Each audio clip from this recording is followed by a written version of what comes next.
যিকোনো এটা কাম কৰিব যোৱাৰ আগতে তিনিটা প্ৰশ্ন নিজকে কৰি লোৱা ভাল। মই এইটো কিয় কৰিব গৈ আছোঁ? ইয়াৰ ফলাফল কি হ'ব? মই সফল হ'ব পাৰিমনে?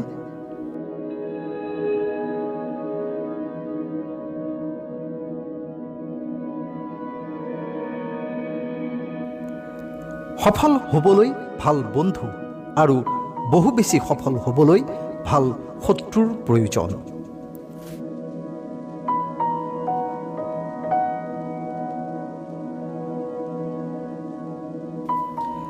প্ৰতিটো সম্পৰ্কৰ আঁৰত কিবা নহয় কিবা এটা স্বাৰ্থ লুকাই থাকে। এনেকুৱা কোনো সম্পৰ্ক নাই য'ত স্বাৰ্থ জড়িত নাই। অপ্ৰিয় হ'লেও ই সত্য।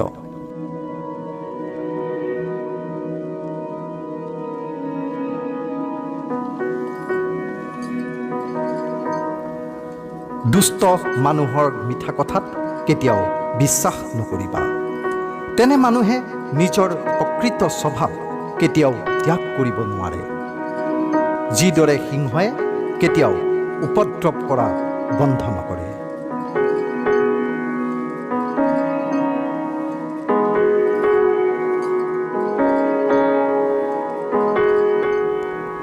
যিজনে আনৰ ভালৰ বাবে নিজক ত্যাগ কৰে তেওঁহে প্ৰকৃত পুৰুষ।